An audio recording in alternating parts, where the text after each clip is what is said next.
Hello and welcome. I'm Master Lama Rasaji, and this is our Thursday edition of Rasaji Speaks. I'm so happy that you're with us today. Hoping you're having a great week. I'm getting excited about the Melbourne tour. Annette says there's a couple tickets. Look, not too late to sign up for Master David's class this evening. And also, we're going to have Sister Lisa, the great celloist and piano player. And she's going to be on with us today, teaching us how to make candles all naturally without any toxins or anything. I think that's very, very cool. Boy, does that fit our group with fire purification. So I'm pretty excited about her being there. So don't miss today. That's 1 o'clock Eastern time. Our title today is The Abundant Mindset, Embracing Prosperity. Well, this is a year to do it because they said the snake has a lot to do with prosperity. So this is going to be a very prosperous year. But the first thing is we got to do what? We got to get this right. No more stinking thinking. That's right. No more passive aggressive. Oh, I got to get one up. No more ping pong consciousness. They did something to me, Lamaji. I got to do it back to them.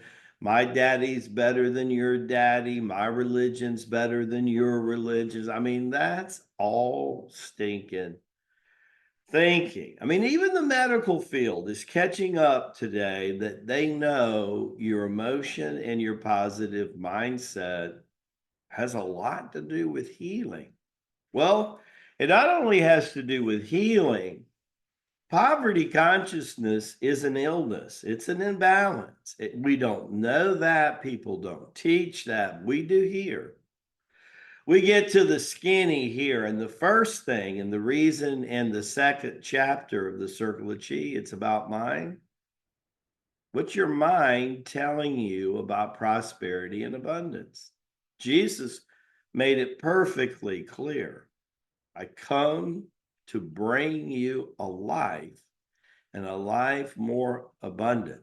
I didn't come to you to bring you scarcity. I didn't come to you to bring you whiny. I didn't come to you to bring you anything but prosperity and abundance. And that's why we call the Thursday webinar Prosperity for Life. That's incredible, right? But I got to tell you, as much as the mind is right, aligning the action and getting the emotions are equally, if not more so, even important, right? Look at a teacher's concept, right? Let's look at a teacher's concept for a minute. Imagine a teacher wants a wellness center in their neighborhood. Well, if they had 50 students that they were seeing monthly, they would already be 1/3 to their level of success. A successful wellness center of 2,000 to 3,000 square feet will need about 125 to 150 people taking group classes, and that will already make that wellness center successful. But when you go to ask the average teacher, how many times in the last few weeks, last few months, last year, when you go and review quarterly, how many times did you go out and try to find a new class? Right? See, whatever that you're doing, it's important to understand that, are you treating a business as a hobby? See, if I'm getting on the webinars, we're happy to have you here. You're learning knowledge, you're circulating, you're getting on the gathering. But how much of that are you actually taking off the page and putting to action? See, years ago, about 42 years ago, I decided how am I going to build this? Well, I tried what most everybody else has tried. You've heard the saying, build it and they will come. Let me tell you, through the law of attraction, which is important, building it about 10 to 20% of who you need will come. The rest, the other 65 to as much as 80%, need a guided sign to get to you, need a motivational reason to show up to you.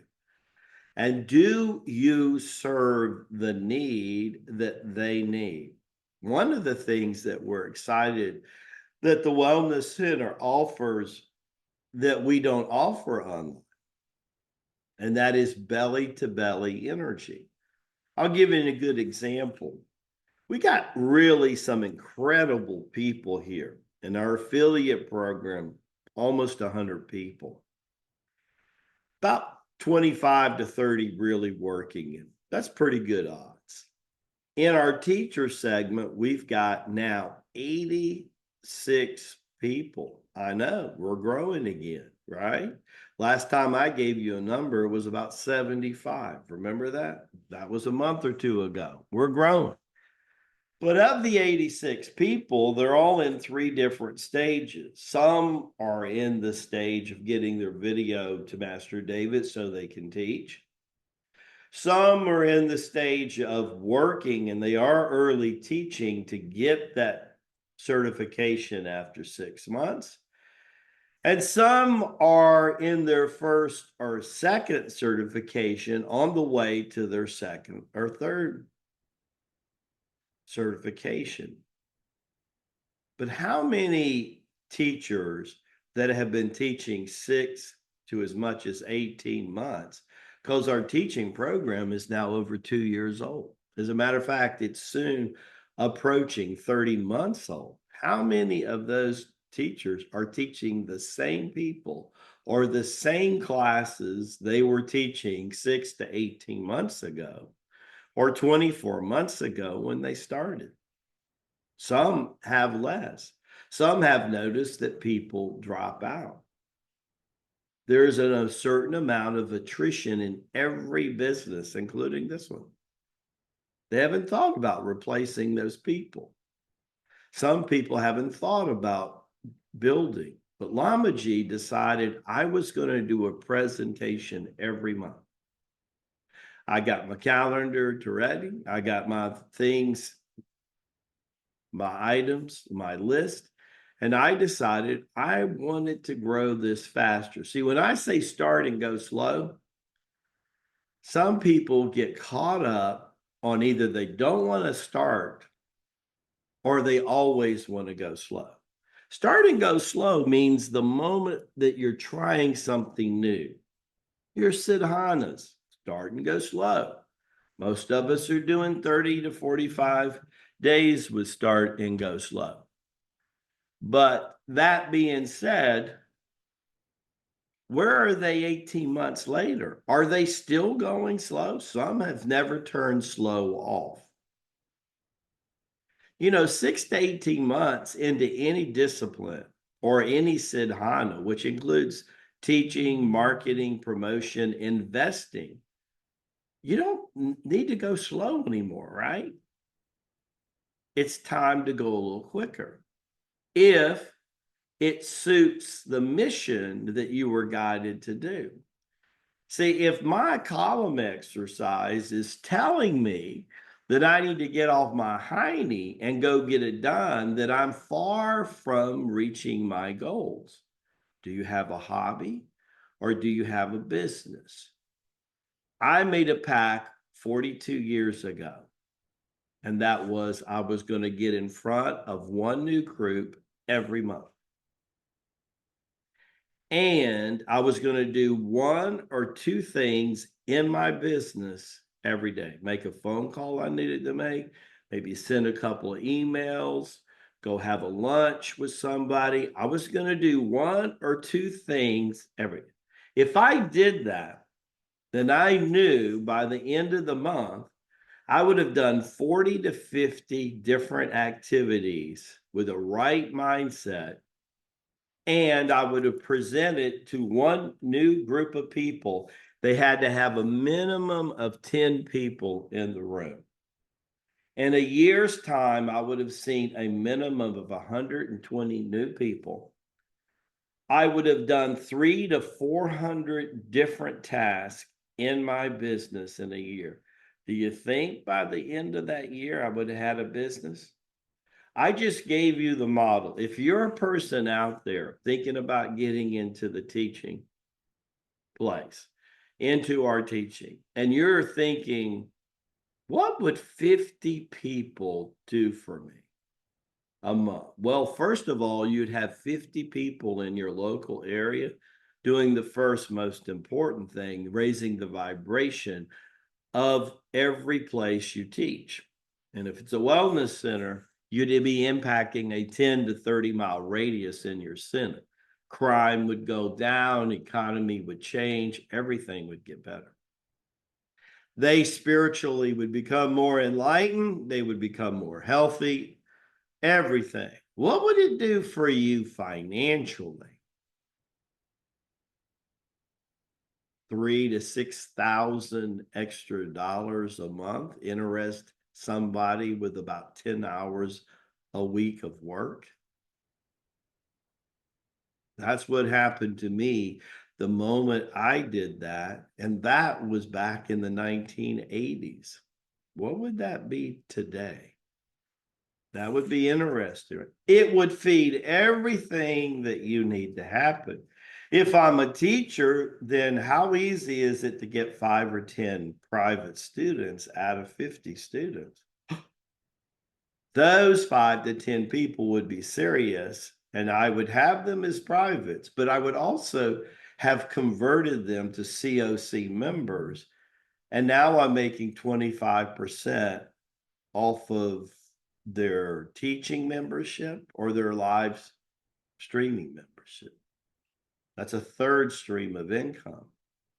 And if I was holding a weekend, 1-day seminar that highlights what Lamaji does 6 times a year in cities around North America, that's a fourth income stream. You get where I'm coming from?